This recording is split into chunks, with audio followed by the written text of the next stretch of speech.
बाप और बेटे और रूहुल कुद्दुस के नाम में आमीन। देखो, मैं सलामती को दरिया की मानित उसकी तरफ रवां करूँगा।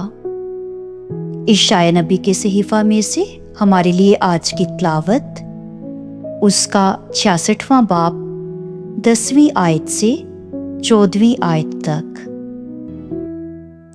यरूशलेम के साथ खुशी करो और उसके साथ शादमान हो। तुम सब जो उससे मोहब्बत रखते हो उसके साथ बड़ी शादमानी करो।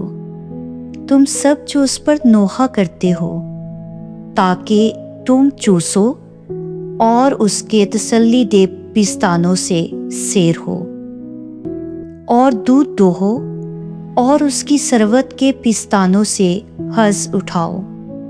क्योंकि खुदावंद यूं फरमाता है, देख, मैं सलामती को दरिया की मानित और कौमों की शौकत को लबरेज नदी की तरह उसकी तरफ रवां करूँगा।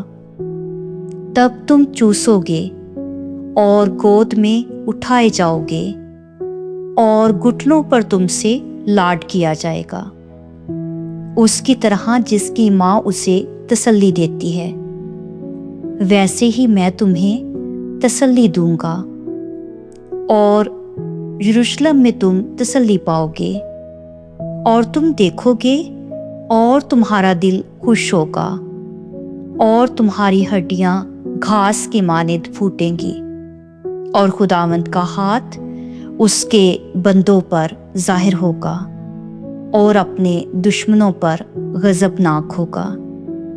पाकलाम के पढ़े और सुने जाने पर खुदावंद की बरकत हो।